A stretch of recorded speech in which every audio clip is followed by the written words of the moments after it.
50% at least. And I said, well, Professor, we're going to work towards 50%. Why don't we just work for 100%? What does it matter, you know? So if a remote viewer in a real serious intelligence situation produces only 10% data, where a trained one can provide 85% data, that's where the money's going to go to. And it turned out that's where the money came to humble me. Do you see what I mean? I sort of do, but I guess what I want to understand is, when you use the word we, I get this image of you and other remote viewers providing your feedback on what you're calling, usable data. And so that let me say it this way. The training targets, of course, everybody knew about, and they didn't know which one was being used as a training target.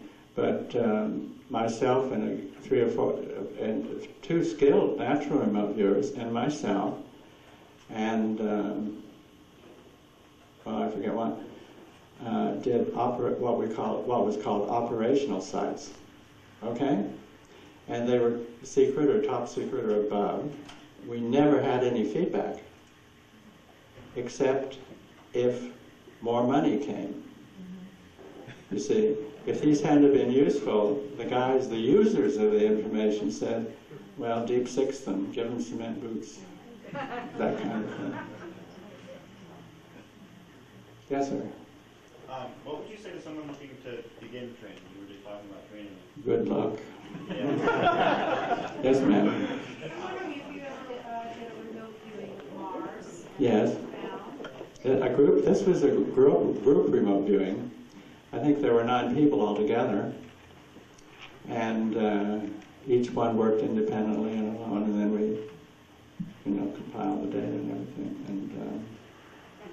And everybody found buildings, everybody found plants, and a few found lights, artificial lights, and water. Now, water and plants and buildings are almost certainly confirmed today. There remains the lights thing, standing on top of big poles. Where? Mars. Oh, I don't know. This is again by coordinates. So Mars or what? huh? Where was that? Mars? Well, we just You didn't hear the question. Mars. Mars. Mars. We didn't use coordinates in that time because the coordinate system in Mars is not hemispherical. It starts at 0 point west, it goes around 360 degrees.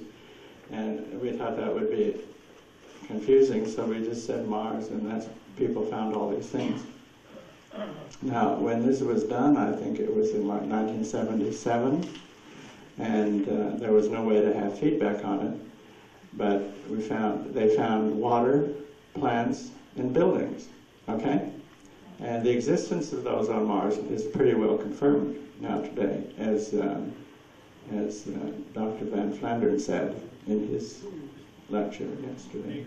Ingo, can you, as best of your ability, try to give us your impressions on just what remote viewing entails? In other words, if you're Sweetheart, over a certain location, a lot of work. no, like in other words, you're seeing a scene where it's raining. Are you feeling the rain? If you're good, yes. So can you give us an example of like one of your remote viewings in the past and sensations that how you perceive them? Are you in a trance? There's no trance. There's no trance? No. Are you seeing images, or you visually, are you actually there? Are these impressions you're receiving in your brain? Or how? Well, all of that, but in a different arrangement. In training remote viewing, the trainee sits at a desk, upright, pen and pencils in front of him, lights coming down. The monitor sits at the other end with the same tape recordings, videotapes if they want, and things like that. The trainee gets a coordinate, which he doesn't know from Adam, and he starts by getting, the autonomic system is sort of automatic writing, gives him this squiggle, as the critics like to say, it's just a bunch of squiggles. But the squiggle is loaded with information in its own language. And then, if the viewer accepts that, then begins what we call a download of stage 2s. And this would be what the body would feel if the body was at that location. And so we call them tactiles. We've been able, through the years, we enumerated 79 of them, of which visualization is only one. So the majority of the data coming in is coming in without engaging the visual apparatus of the neocortex. It's by feeling. And sometimes the viewer can identify the site just by the stage 2s, the listing of the stage 2s. And one of the nice training sites was Old Faithful Geyser in Yellowstone Park, you know. And this is all stage 2s, you know, so he gets a coordinate and he says, oh, the sun coming up. And then starts the stage 2, where there's smells and there's lots of colors and there's liquid, and then there's this, and over here's a wooden fence, and then there's more smells and everything, and the guy says, I don't know what this is.